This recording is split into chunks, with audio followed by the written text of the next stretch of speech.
love going to Broadway shows, but can't go now because Broadway's closed. Join tour guide Tim and Belasco too as they bring Broadway history to you. Grab your Broadway passport for what's in store on your Virtual Broadway Tour.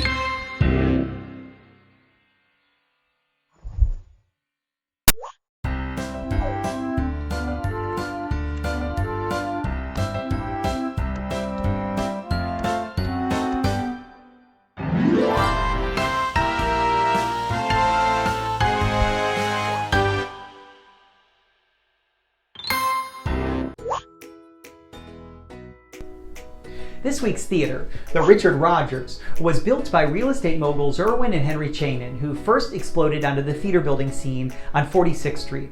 Irwin wanted their first theater to be especially impressive, so while it opened with one of the least creative and most literal names on Broadway, Chanin's 46th Street Theater, the exterior more than made up for the lackluster name. Enlisting the Schubert's main architect, Herbert J. Krapp, the Chanin brothers set to work. Krapp designed an elaborate facade featuring white brick and Corinthian columns. For the interior, Krapp's design was influenced by one of Irwin's adolescent memories. As an architectural student in the early 1900s, Irwin's one diversion from his studies was occasionally taking in a Broadway show. All he could afford at the time were the cheap 50-cent seats in the very rear of the balcony. Theatergoers could reach these seats only by going through a special door, and every time he did this, Irwin felt the humiliation of being economically segregated from his fellow audience members. Krapp translated Irwin's sentiments into his democratic seating plan. This revolutionary design featured a raked seating area in the orchestra section with an overhanging mezzanine above, all accessed from the same door. Today we call this stadium seating, and it all started here at the Richard Rodgers. Prior to the Founding Fathers of 1776 and Hamilton filling the Rodgers, another U.S. president created quite the stir when he attended a performance of How to Succeed in Business Without Really Trying. When legendary theatrical press agent Merle Dubusky got word that U.S. President John F. Kennedy had accepted his invitation to attend a performance, Dubusky set to work in conjunction with the Secret Service to plan and organize the presidential visit. While an exhaustive sweep of the theater was conducted, Dubusky created areas outside for the photographers and television crews. Unbeknownst to the Secret Service, Dubusky had one secret up his sleeve. To ensure he got a great press shot of JFK in front of the marquee, he hid a photographer on the roof of the Hotel Edison, now Bond 45, across the street. Shortly before the president's arrival, a New York police officer caught a glimpse of the photographer, camera in hand, and nearly mistook the camera for a gun. The photographer was safely removed, and that perfect photo that Dubusky sought never came to fruition. When President John F. Kennedy arrived, he was met by a swarm of photographers and onlookers as he stepped out of his black town car and into the theater.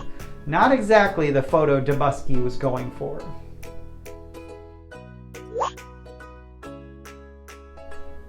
JFK's visit wouldn't be the last time a presidential trip to the Rodgers would be fraught with worry.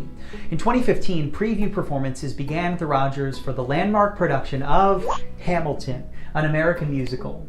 With many high-profile celebrities and politicians visiting the theater, security was tightened. 5 days into preview performances, President Barack Obama and his two daughters decided to attend a Saturday matinee. For a full week prior to their Broadway visit, the Secret Service had bomb-sniffing dogs patrolling Times Square, and all the surrounding buildings were monitored for suspicious activity.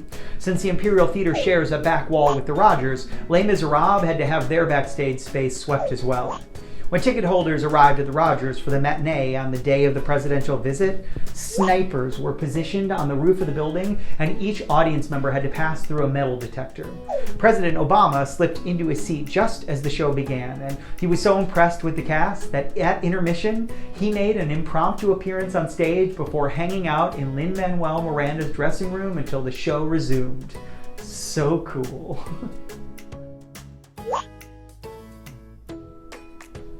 In 1990, the theater underwent a facelift by the Nederlanders, who now owned it, when it was renamed to honor the vast musical achievements of composer Richard Rodgers. A collage of photos, posters, and playbills lines the walls of the entrance to the theater, commemorating Rodgers' immense contributions to theater throughout his career. Of the 43 musicals he wrote, only Do I Hear a Waltz, written with Hammerstein protege Stephen Sondheim, played his namesake theater. In 2013, the Rodgers received a much-needed $3.5 million interior renovation. All 1,319 seats were replaced, and many years' worth of paint, in some places 20 coats thick, was removed and replaced with 180 new gallons. But if not for a happy accident, however, the most special part of the renovation would have been missed entirely. While repairing the proscenium arch, one construction worker's hammer went through the wall, revealing a hollow front. After examining original architectural sketches, it was revealed that at some point in the theater's history, a modern covering had been installed. Once removed, the original proscenium, with some of the gilded cherubs from 1925 still intact, was gloriously restored. I imagine the Channing brothers would be quite content knowing that their first theater is still standing almost a century later, and they must be watching proudly from above as all audience members walk through the same entrance together. You guys, happy Saturday noon on Broadway, live here from New York City and my 1910 exposed brick wall that I'm sure you're all sick of looking at by now, 24 weeks into this Virtual Broadway Tour Series, but here we are. For those who don't know, my name is Tim Dolan, coming to you live as part of our Virtual Broadway Tour Series. We talk to someone every week from the theater we're featuring that week, and this week, I'm overjoyed and I'm thrilled to introduce you to one of my favorite people in the world, Jay Duckworth, props master extraordinaire, who worked on this little show I feel like you've heard of. It's called Hamilton, which fits perfectly into our Richard Rodgers week that we've been sharing together all week. For those that really aren't familiar with me or Broadway up close, we do tours of the theater district, history, ghost stories, all the things you didn't know that you really want to know about the 41 Broadway theaters. For the last 10 years, our tours have been unearthing fun facts, history, ghost stories, and bringing you into the theatrical insanity of our lives and our 41 glorious Broadway theaters. I have an entire team that I call my green team, all actors and stage managers that are your windows to the world. Last year, we opened a gift shop in the middle of Times Square, currently stationed in front of Lion King and currently closed because of that thing called COVID-19. With that, we have moved the entire thing online, so all kinds of merchandise, some of which I have a secret new piece of merchandise at the end today, if I remember, that I'm going to unveil to you that no one has seen yet, but I think you'll like it. We also have a 6-foot-tall Broadway sign of marquee letters, 150 light bulbs, normally standing next to our gift shop, but also closed because of COVID-19. But soon enough, 2021, it's around the corner and it's all going to be lit up and it's going to be glorious and you're going to be there and I'm going to be there and there's going to be no masks and it's going to be so good.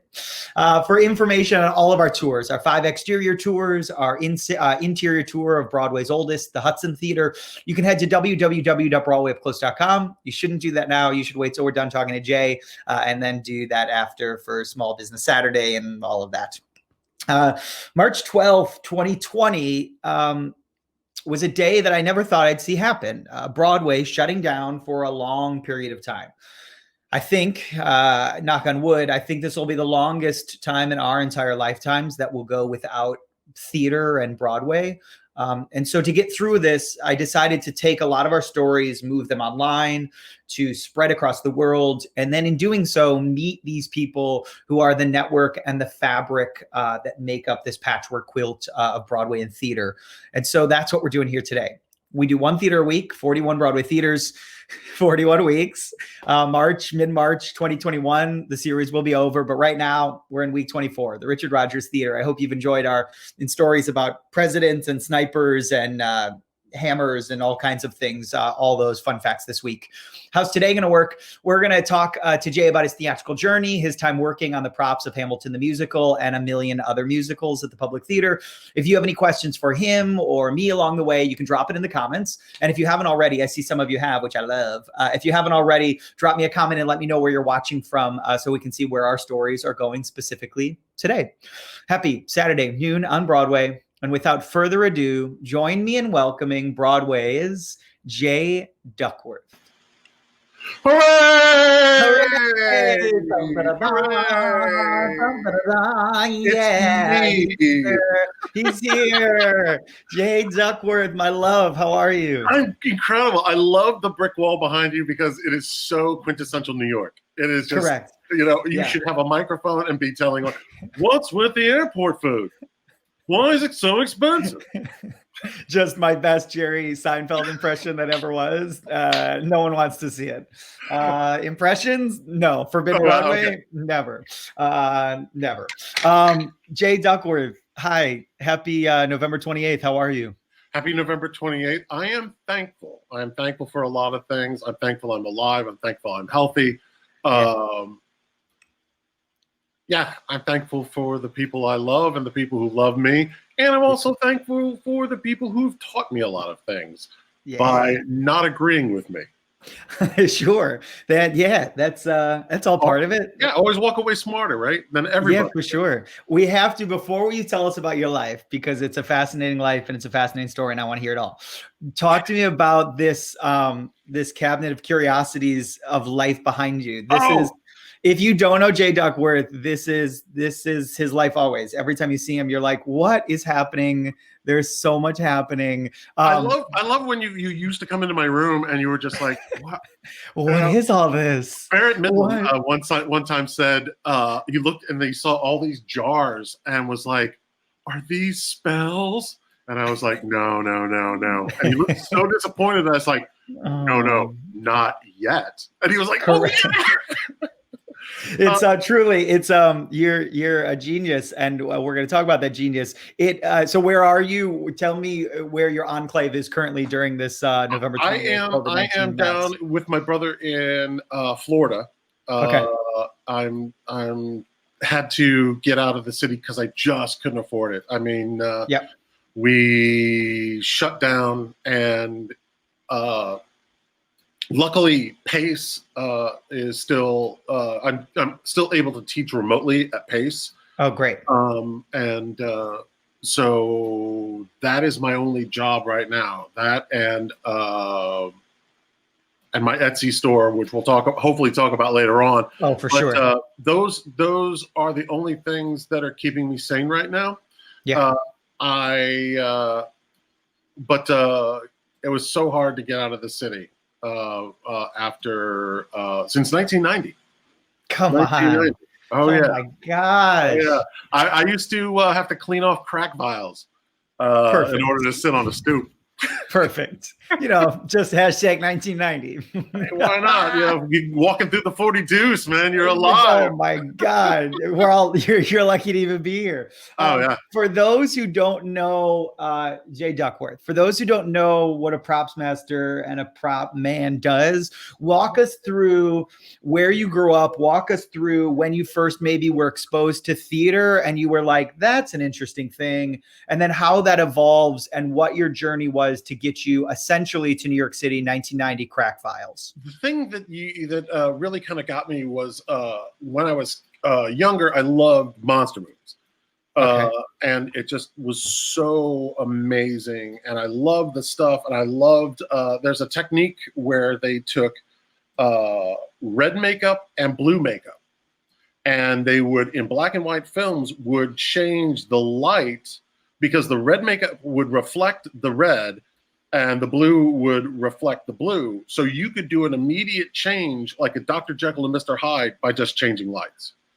And in my little mind as a kid, I saw that as magic. And we went to Universal Studios and I remember seeing the Dracula set and my mom told me, it's like, I said to her, I was like, I want to do this. This looks fun. I want to do this. Yeah. And she was an artist. And she taught me all about colors and light. And we would go out and watch sunsets. And she'd be like, what color do you see? And I'm like, orange. And she's like, what else? And what else? So she kept pushing me till I saw all those different colors and I was able to define them. And my father was a construction worker. He was a pipe fitter. And so I learned all the building aspects from him. And I didn't realize till I got to college and in theater that there was a job that took art and science and mixed them both together as a technology, for backstage. Right. Because And what kind of art is your mom? Fine my arts, mom was painting, art, a drawing? toll, like she did toll paint, she did watercolors, Okay. mostly with the Mississippi folk art revival in the 70s. Wow. And she sold paintings all over the world. She's a Wow. very big award-winning artist, but they both encouraged me incredibly. The day after I graduated high school, I went right into summer stock, and like literally, Where? I didn't go out that night. Oh, it doesn't exist anymore. It burnt down. It was called the Mule Barn Theater in Tarkio, Missouri, and some of my Tarkio people I still keep in contact with, which is totally crazy. Isn't that crazy? No, the theater's gone, but you're like family. You're not gonna, family, truly. It always is like that because that's what you remember. Yeah. And so you're like, you throw your cap in the air and you're like, I'm off to the Mule Barn. Bye, you guys. I was helping. Yeah, I was helping. And then a couple years later, some girl was moving out to New York City, and she wanted somebody to help her drive. And so I was going to help her drive her small box truck from Louisiana, Missouri, small town, all the way out to New York City. And she backed out at the last minute. And I was a junior year going into senior year of college. And I turned to my mom and dad and I was like, if I don't do it now, I'm never going to do it. And they're like, so you went a year to graduate. And they were like, do it. Wow. Go do it. And I sold everything I had, and except for my essentials, I moved out to New York. And 3 years later, I got my butt handed to me. Had to come back to Missouri, and my father drove me back because I had to sell my car just for rent. And my dad, on the way we're going into Jersey, he said, "Well, what are you going to do?" And I said, "I'm going to work my ass off until I'm able to go back and try it again." Yeah. And you did. Of course you did. Yeah, it's that tenacity. You have to be comfortable with failing in theater. You have to be comfortable with failing in anything. In order to grow, in order to get beyond your comfort zone, you always have to push yourself. And that's something that all us artists do.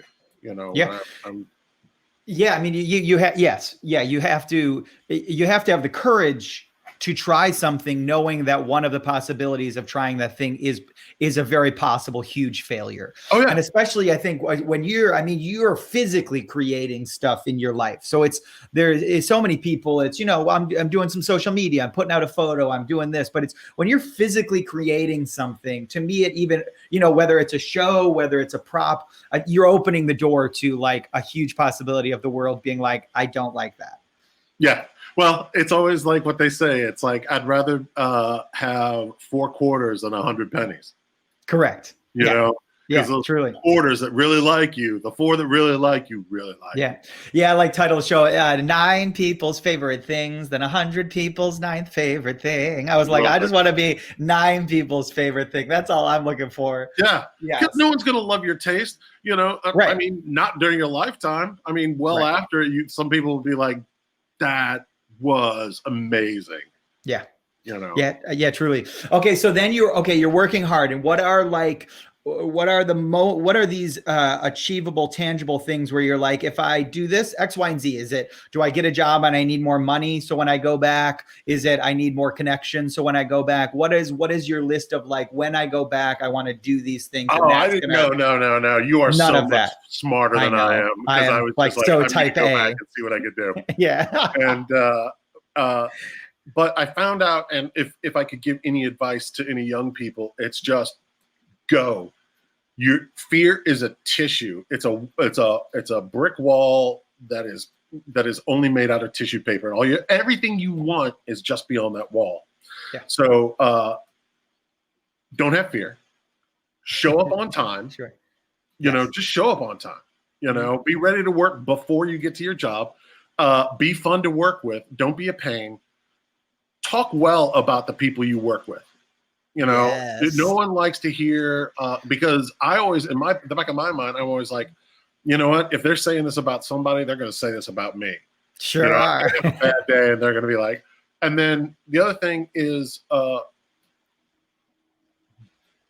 do your truth. Yeah. Because all of us have, no matter how many people we combine together, we're never going to get a unique individual that is us. Yeah. Because we all try to be somebody else. And I found out a long time ago that we're not supposed to find ourselves. You know, everybody's saying you got to find yourself. And when I came out to New York, I went to find myself. Sure. And that's the big lie. The thing is, you have to create yourself. Yes. And become the person you always be that person you dreamed of when you were 16 through 18. That person you were like, that's who the world needs. Yeah, and it's and we move to these places and we turn into like adults and we meet other people and then we start to like put on these guardrails of like, okay, well now I've set myself in this lane, so I'm going to keep going.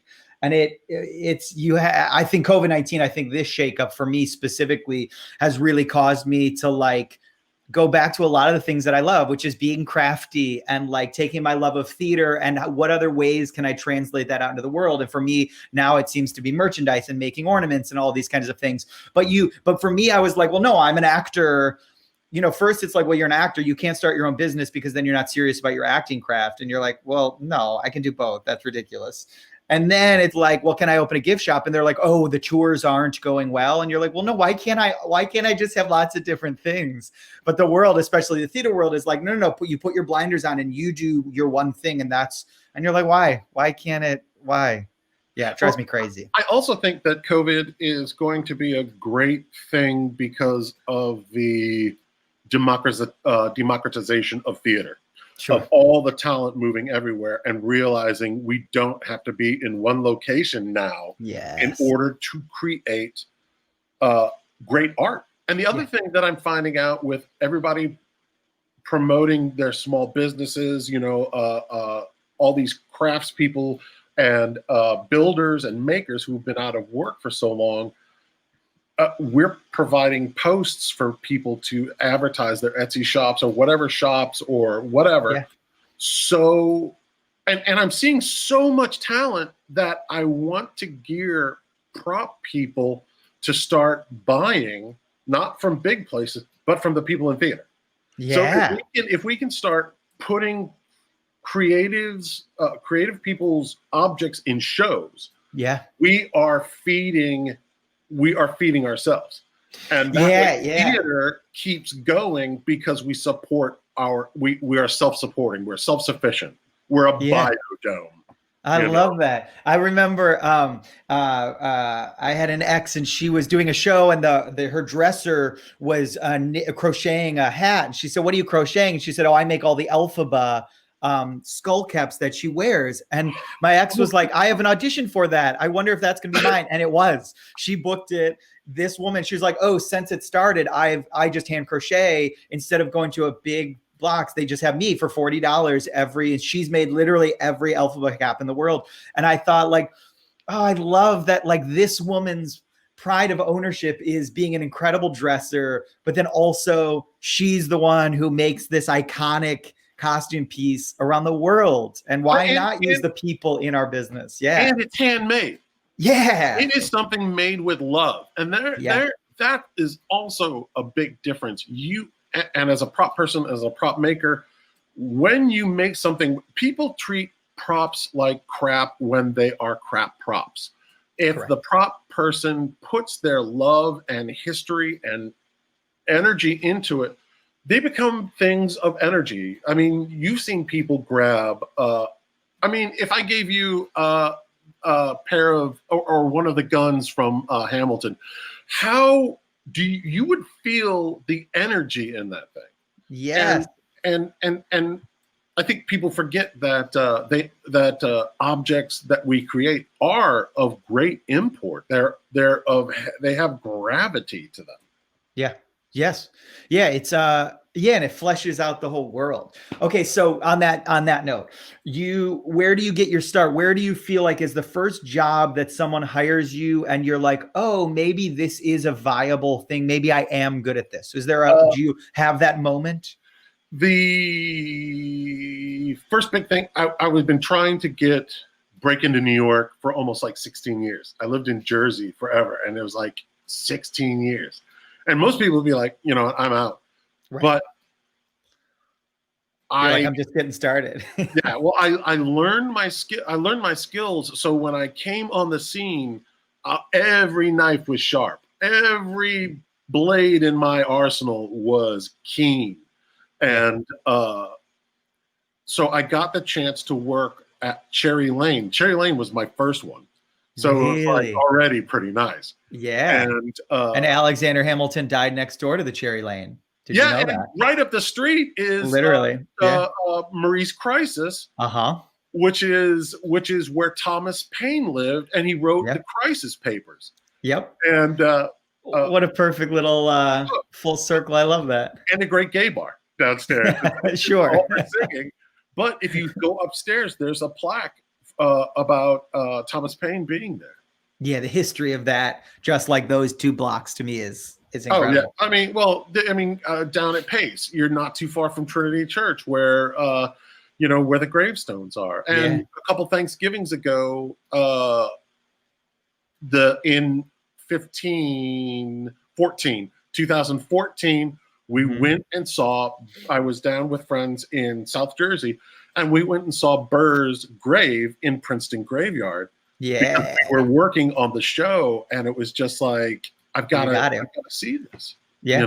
And speaking of Thanksgivings, so then it was probably maybe 2 or 3 Thanksgivings after that I sat across from you at the table, and I said, I'm putting together this tour called the Hamel Tour that's going to be all the sites and things. And you were like, do you want the sketches? I have I did literally everything. And I was like, well, the props sketches, not like David Corns and yeah. Okay, I want to get and you go to your room and you're like, and I was like, what is this? Oh my God, Jay Duckworth.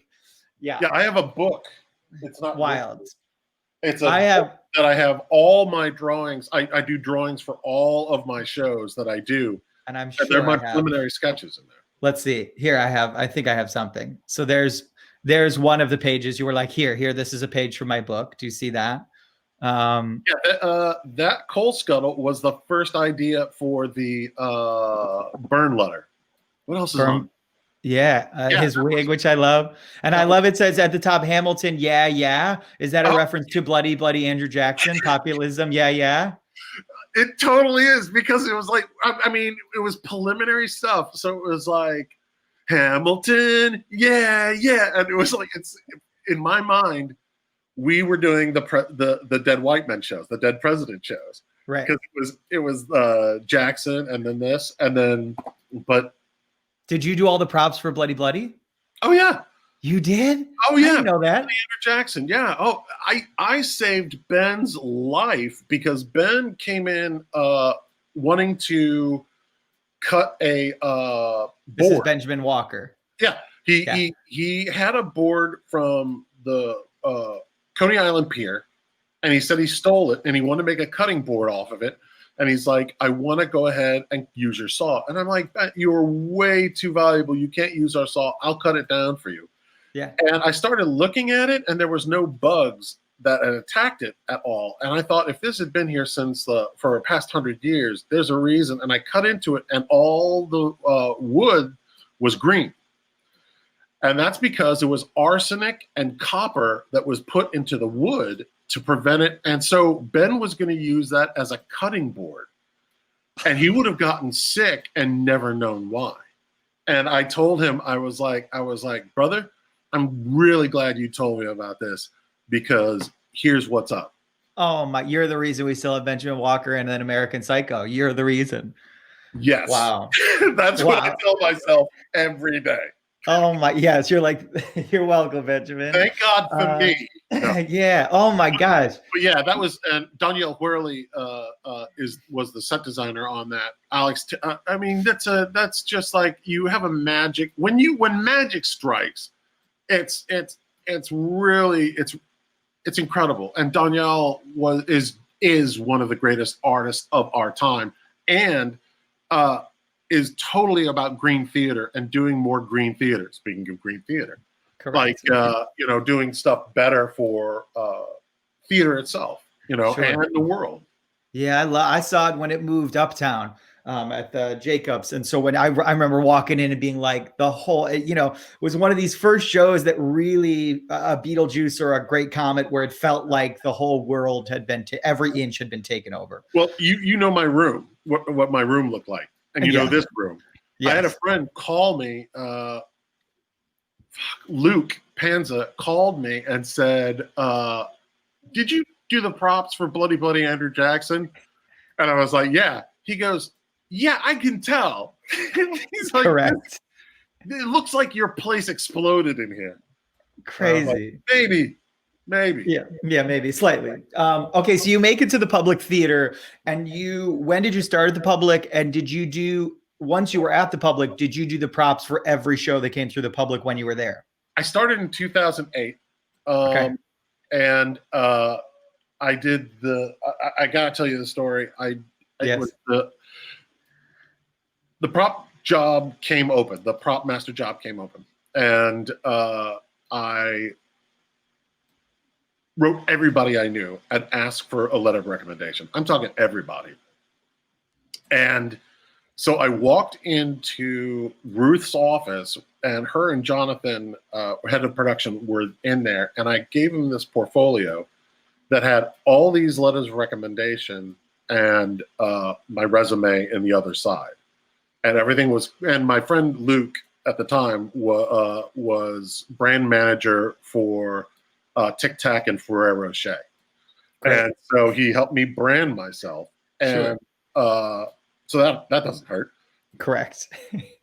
There were 17 letters of recommendation, and the first letter of recommendation was from Arthur Lawrence, the guy who started Sondheim's career. And we're mildly familiar. Okay, and then the next one was Christopher Durang.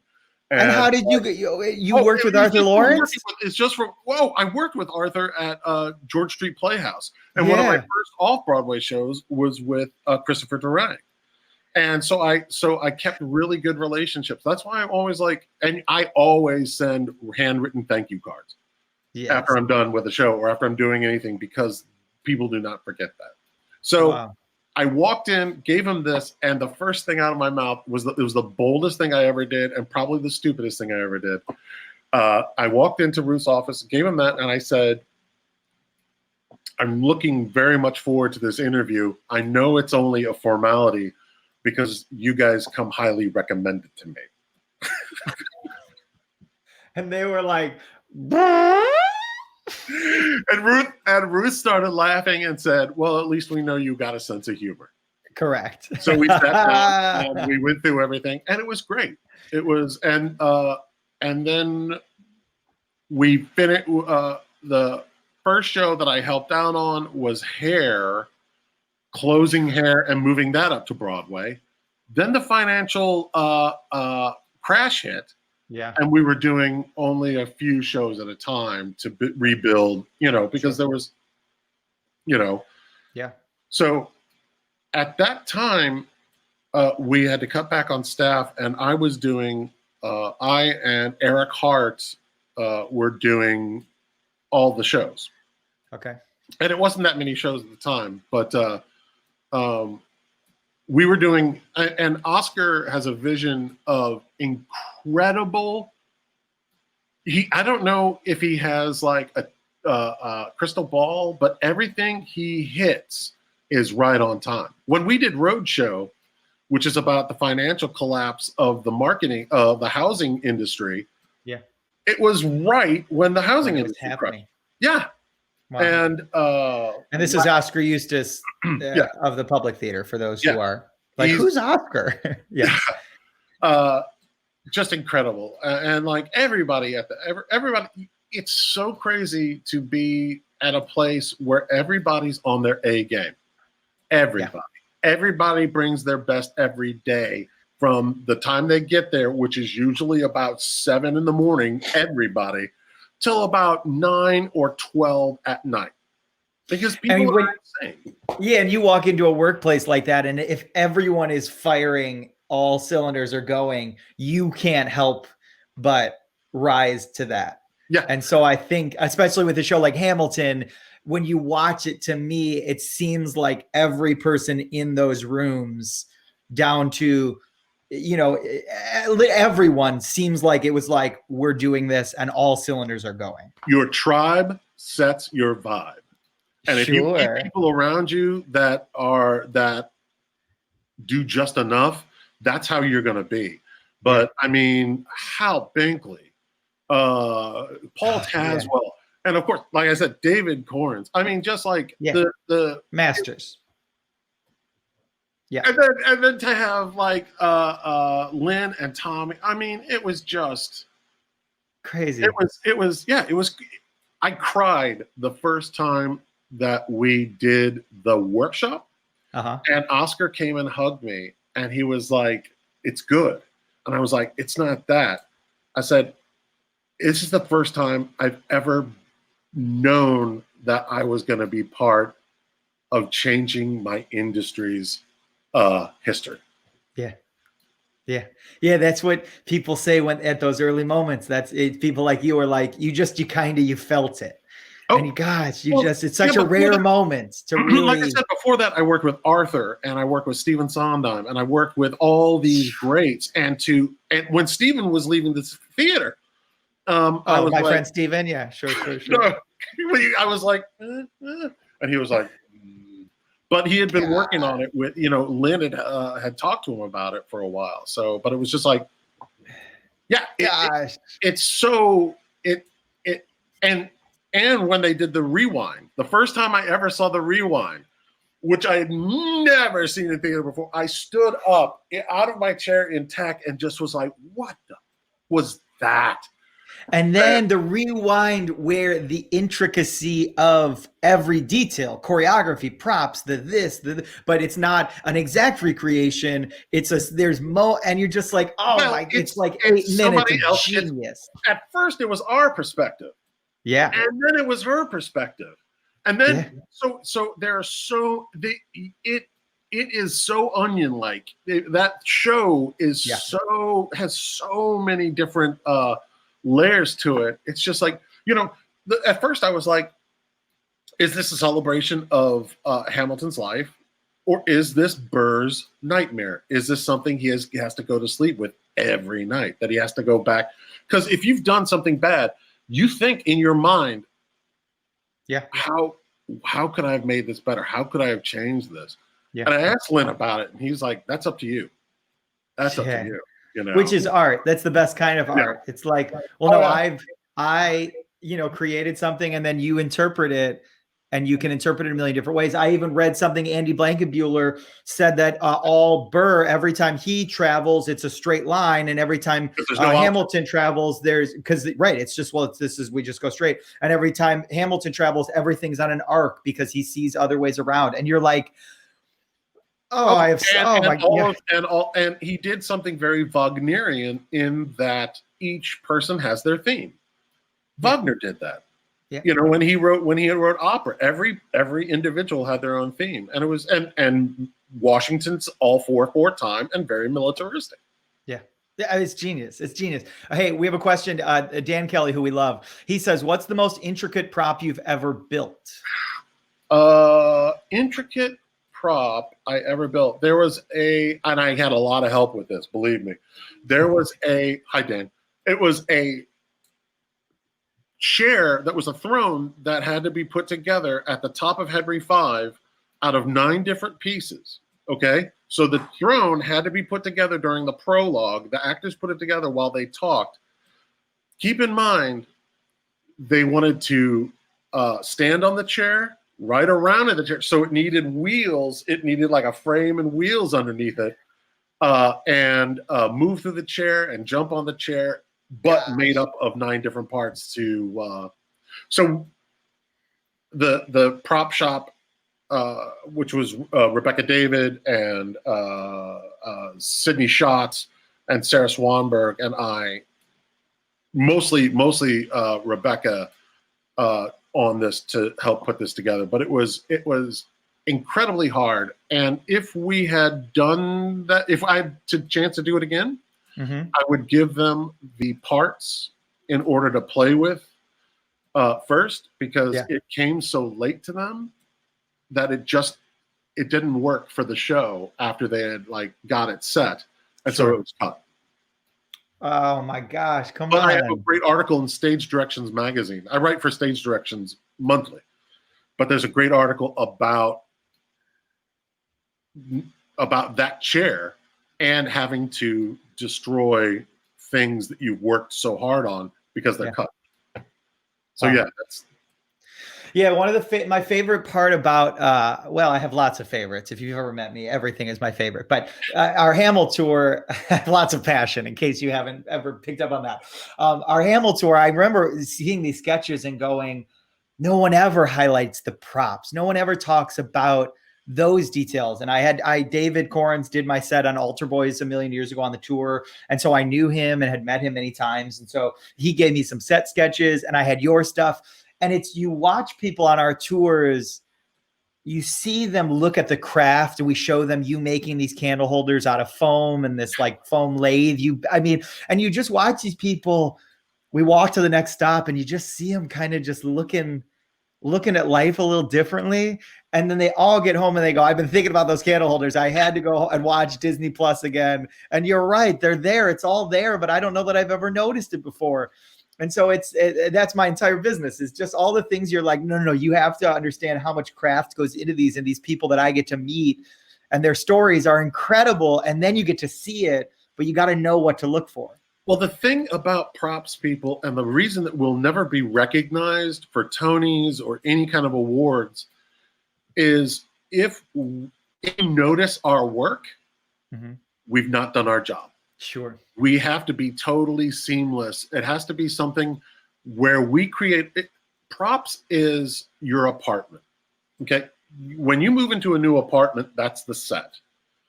Okay. Everything you bring into that apartment is props.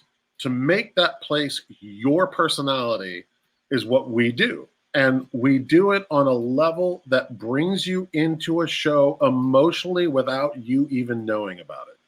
That's why we know like trends during certain cycles of years, because you're going to see something on that set that is going to trigger you emotionally.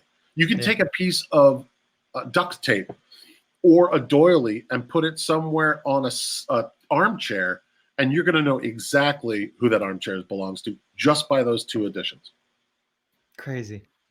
And do you go through life just like, I think I know the answer. I think the answer is yes. But do you go through life just like looking at yes? Yeah. I was like, you must. God, to live in your brain for a day would be just well, sure. An hour, and you'd be like, okay, I'm out of here. Exhausted. Yeah, and the thing that I love about teaching too is those moments where it happens with aha moments, because everybody knows their birthday and their astrological sign. Yeah. Okay. And because being born under a good star is a good thing. Sure. Now I tell my students, if you add dis to something, it makes it bad. It goes into disorder. Disarray. Like to dislike, disarray. Yeah. And then astronomy, their base words are astro. Now, if you add dis and astro together, you get bad star. And that's where we get disaster from. So your life, when you are born under a bad star, will be a disaster. And there is magic like that in everything we do, but we don't look past it. But when we do, there is so much going on, and it's so exciting. And that's why I love doing props. And that's why I love what you do, because you're taking people into these buildings that are cathedrals to art. Yes. Literally cathedrals to art, and have been the spirit and I always think that we are the oldest religion in the world. We're the ones who sat down at the fires and told the stories. Correct. And so there is a spiritual essence that happens in those places. And obviously the things that we work with and the props that people like, when you watch the Disney what's that prop Yes. Yeah, the pop culture show. When people yeah. get handed their props back from whenever, they're like, "Oh my God, hello, old friend." Yeah, they carry weight. So these are incredible things that people, obviously, from going on your tours, feel passionate about. Yeah, and the thing I love about live theater, and specifically these theaters themselves, is there's four walls, right? Most of them built by these incredible architects, long since gone. But at the end of every show, the four walls go back to the four walls. Yeah. The sets are cleared, the props are moved out. Every once in a while, an IATSE stage, it'll keep a prop that, a dummy body at the booth. I think there's some leftover bodies from Gary or whatever.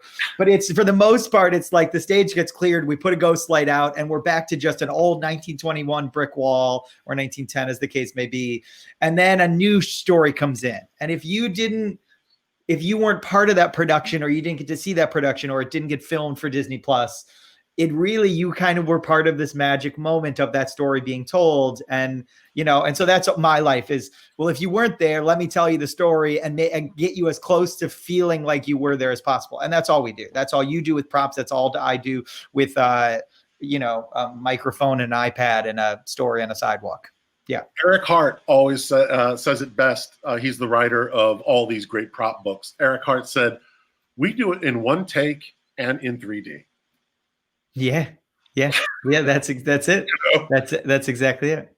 I'll never forget walking into your room one time. This was the joys of having wonderful people that also lived with Jay that you saw all the time. And Chris Rodgers, who does all of our website photography, and he's an incredible photographer, musician, incredible.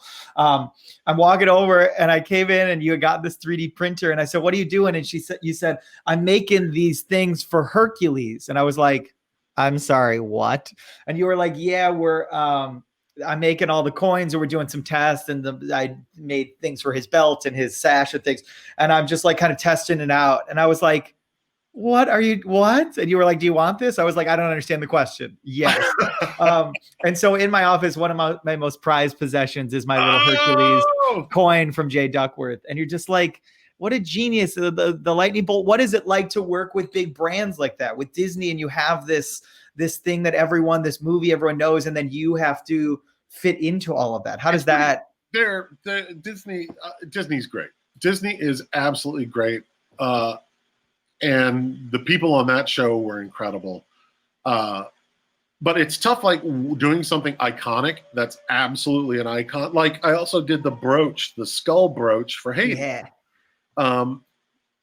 And it was, we were testing out all the different gold colors and like what they would look like smaller and larger. So those were just tests. So,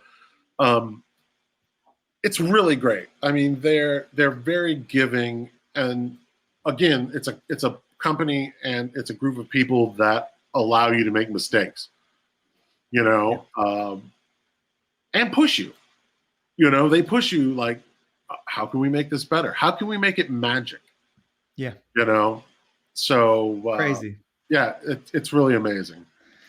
And so now, you have this Etsy shop where we can own a little piece of the magic that is Jay Duckworth, especially on this small business Saturday, especially going up to the holidays. Talk to us about like what you're making, what we can expect to find at your Etsy shop. And while you pull stuff up, I'm going to put up the link to his Etsy shop, which you'll see on our screen.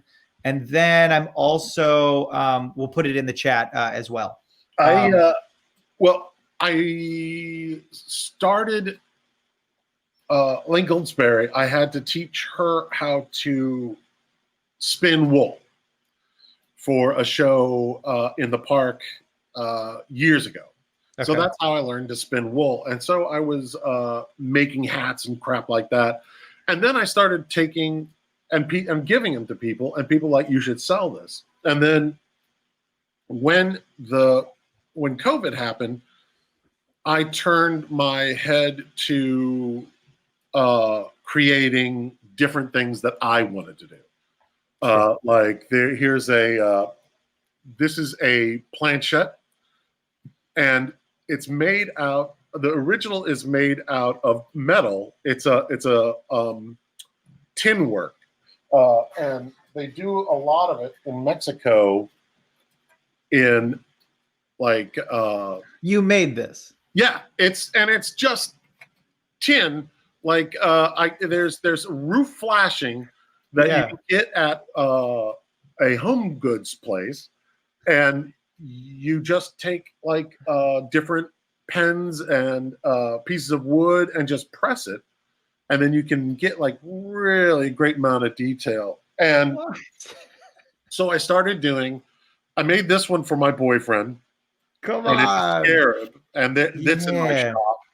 And then because I'm into mysticism, I also made the Hand of Glory, which is come on, really cool. And then how long does it take you to make something like that? This was like about 5 days overall. Okay, sure. From top to bottom, like finished. Yeah. This one, the Krampus one, which is a Krampus ornament. Do you know who Krampus is? Of course. The scariest thing I've ever heard in my life. The greatest ever.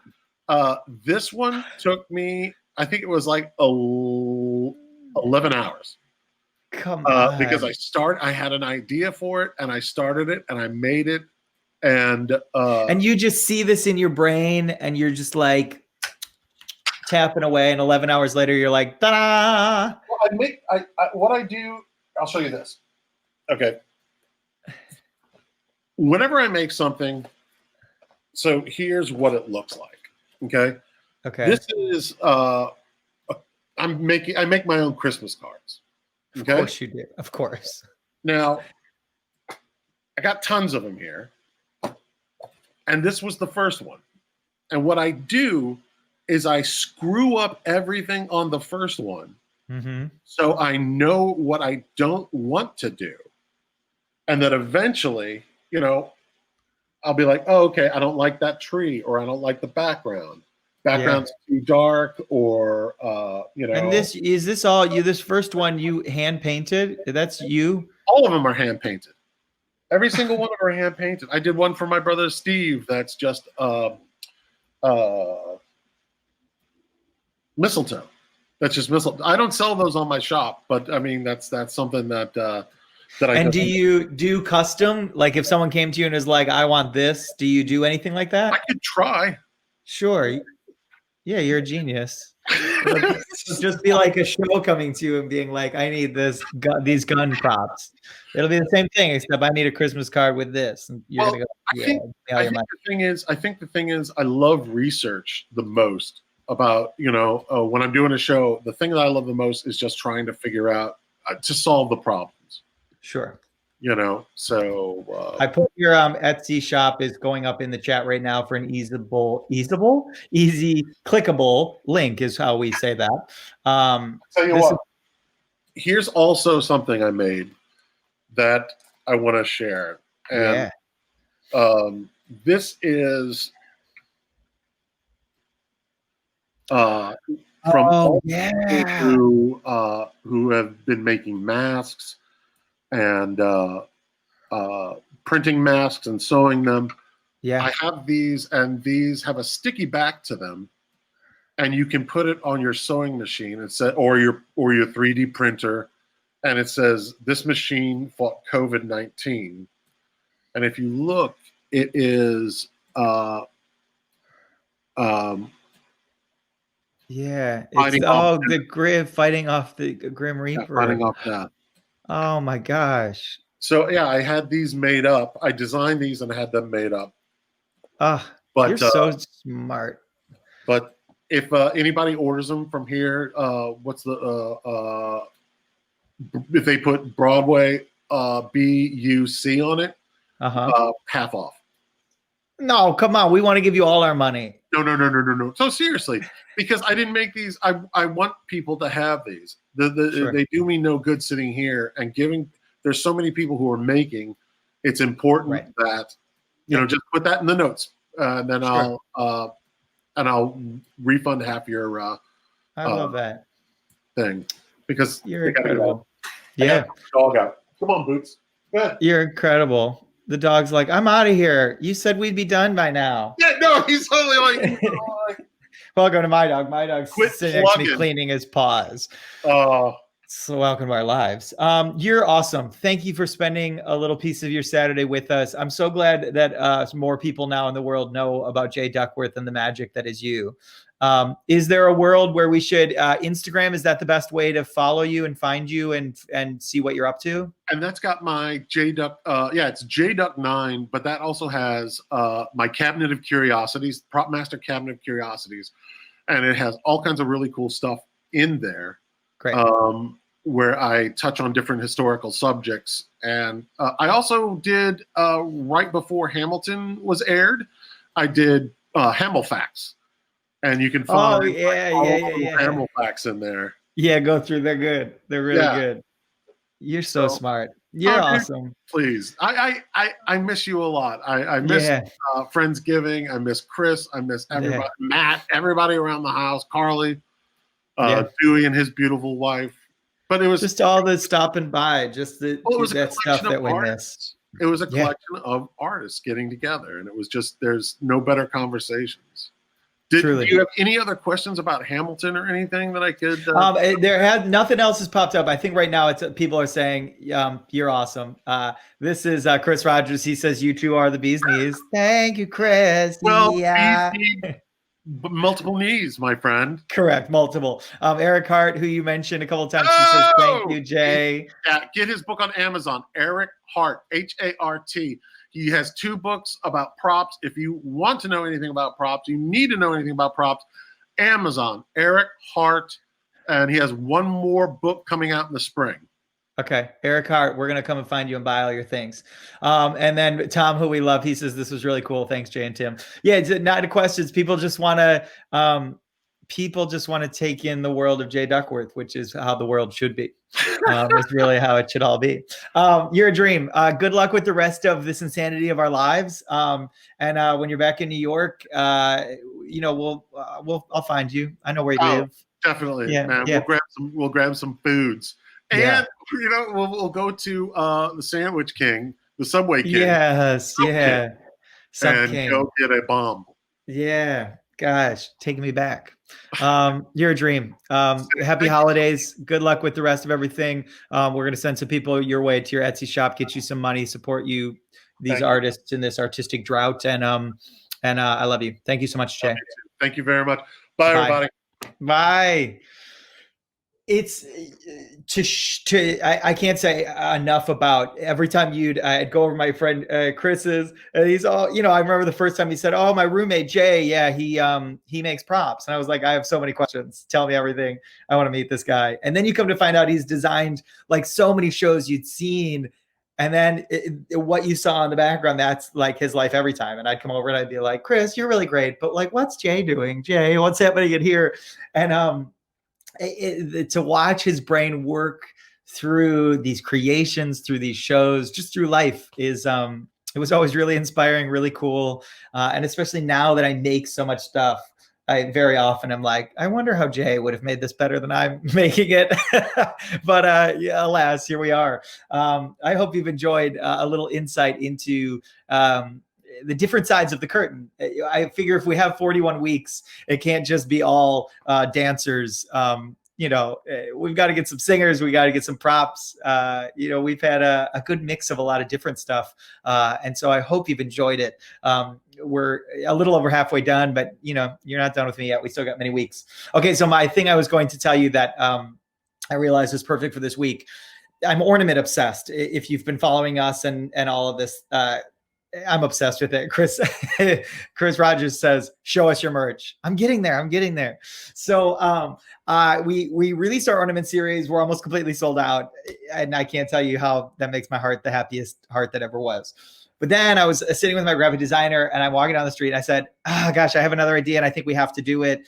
And I think it's going to take us 10 years. And he was like, literally? And I said, no, but actually literally 10 years. So we're doing 4 marquee ornaments a year. This year, we've designed the 4. They're going to launch next week, but I want to give you the sneak peek at the one I'm now finishing. And it works perfectly for this week because it's the Richard Rodgers. And so we're taking the marquees of every theater. And so this is our artistic, glitterified version of the Richard Rodgers with the little glittery light bulbs that come through. It's all made of acrylic, each of them acrylic, wood, glittery, all kinds of different. Some of them are direct. Some of them are a little more artistic. And so we're doing 4 every year. So by the time we hit 2030, remember 2030, we'll have done all 41 Broadway theaters. And maybe one day you're going to send me a picture of your Christmas tree that is covered with 41 different marquee Broadway ornaments. And so those will launch this week. I'm not going to tell you the 3 other theaters that are this 2020 marquee year, but if you know anything about me, I bet you could probably guess at least one of the others. And so those will launch literally after I finish this. I'm writing more episodes of the Virtual Broadway Tour and cutting ornaments all day. Welcome to a day in the life of Tim during a global pandemic Broadway shutdown. Here we are. And then we unveiled this week, our Ball of Fame, which I built, which is going to be covered in panels. So it'll look like the Times Square Ball of all the people who sent in Broadway paper cranes. And then sitting atop of it, I made a green wooden crane that'll get glued to the ball like this crane is sitting on the world. And then one by one, the silver panels will be glued. So that's also in my near future, is taking everyone who has sent in a crane, engraving your name. So you have one little piece of your name literally on our project, and that'll sit with the huge display of the over 1,000 cranes that you guys have sent in. That'll be unveiled in the spring when our gift shop reopens. Day by day, I'm constantly amazed at all of you and your support and your joy and your response to everything we're doing. I don't think I've ever worked harder in my entire life. But given that it's a global pandemic and the world is falling apart around us, you have made it so I wake up every day and I have purpose and I have joy and I have creation that I can put out to you. And as an artist, that I think is all we purpose. It's that little flame that lights a fire under your ass. That is on the daily, it's because of you guys. You show up every week, you write messages, you buy ornaments, even when I make too many. And I love you all. And thank you for being on this journey with me. And I hope that I can bring a little bit of Broadway and a little bit of New York City to your life during this time where there's a lack thereof in a lot of our lives. So I love you all. Happy Saturday Noon on Broadway. I hope you enjoyed our time with Jay. And for more info on his Etsy shop, the link is here. And go follow him on Instagram because he's a dream and he will also brighten up your day. I love you all. Happy Saturday Noon on Broadway. I'll see you next week and I'll see you Monday for our next theater as we move forward in time chronologically. Good night. Bye.